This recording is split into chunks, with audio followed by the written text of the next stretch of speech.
Second ఏంటంటే ఇప్పుడు పూత రావడానికి నేను మందు చెప్తా, బ్రహ్మాండంగా పూత వచ్చేదానికి బెస్ట్ నేను మందు చెప్తాను. ఈ మందు మీరు స్ప్రే చేస్తే బ్రహ్మాండంగా పూత వస్తుంది. కాకపోతే మందు ధర ఎక్కువ. అయినా పర్లేదు సార్, చెప్పండి, కొడతామంటారు లేదా? అంటారు లేదా? రేట్ ఏముంది లేదు సార్, కానీ పంట వస్తే సార్ మనం చూసుకుందాం అంటారు కదా.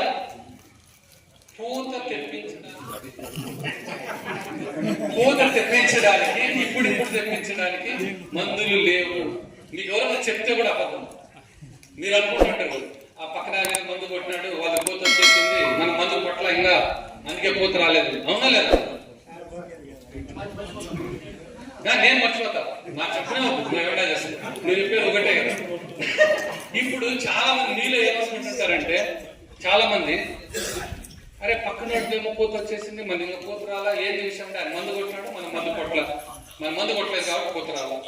మీరు అనగానే మీ ఇంట్లో వాళ్ళని తిరుగుతుండవు, వాళ్ళంతా మందు కొట్టినారు, అంత పూత వచ్చేసినా నువ్వేమిలా చేయలేదు.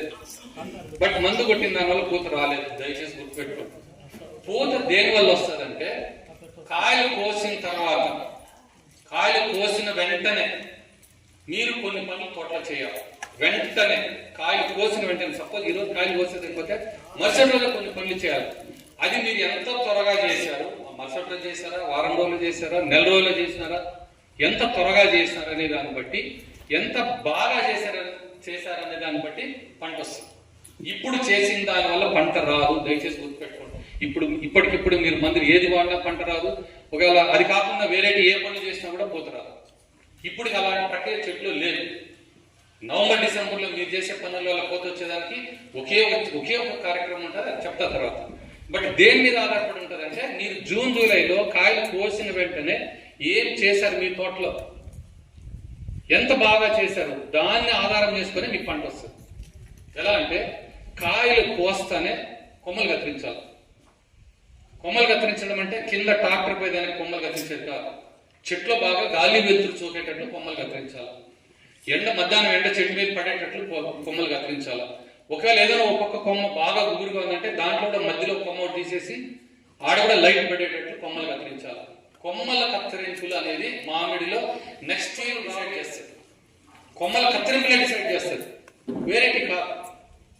అంటే అది ఆలోచన లేకుండా కొమ్మలు కత్తిరించేది ఏదో చేయాలా, వాళ్ళు కట్ చేస్తున్నారు, మనం కట్ చేద్దాం, కింద టాకు మొదలు దాకా దున్నేది, మళ్ళీ మనుషులు పెట్టకుండా దున్నకాలు చేసుకుంటానికి సరిపోతుంది, మళ్ళీ కళ్ళు తీసేదానికి మందులు పెట్టాల్సిన అవసరం లేదు. ఇలా ఆలోచనలతోటి అందరూ కొమ్మలు కత్తిరిస్తున్నారు, బట్ కింద కత్తిరిస్తున్నారు. అది కాదు. దాంతో పాటు చుట్టుపక్కల చెట్లకి బాగా వెళ్తుపోవాలంటే గుబురుగా ఉండే చోటంతా కొమ్మలు కత్తిరించాలా, అడ్డదిడ్డంగా పెరిగిండే కొమ్మలు కత్తిరించాలా, ఎండిపోయిన కొమ్మలు కత్తిరించాలా, సెంటర్ లో కాండం మీద కనీసం 12 నుంచి 2 గంటల వరకు ఎండ పడేటట్లుగా కొమ్మలు కత్తిరించాలి. మధ్యలో కొమ్మ తీసేయాలి, ఇంతలా కొమ్మ అయినా సరే మధ్యలో తీసేయాలి. ఇది కొమ్మలు కత్తిరించాలనేది. అంటే కత్తిరించే విధానం ఇది. కత్తిరించాల్సిన టైం ఎప్పుడంటే కాయ కోసిన వెంటనే. ఏదో 10 రోజులు ఆగుదాము, 20 రోజులు ఆగుదాము, వానలు పడని, ఇవన్నీ అవసరం లేదు. మీరు కొమ్మలు కత్తిరించడానికి వానలకు సంబంధం లేదు.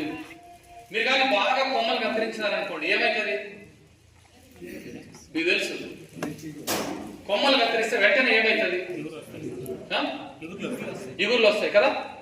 కొమ్మలు కత్తిరిస్తే వెంటనే ఇగుర్లు వస్తాయి.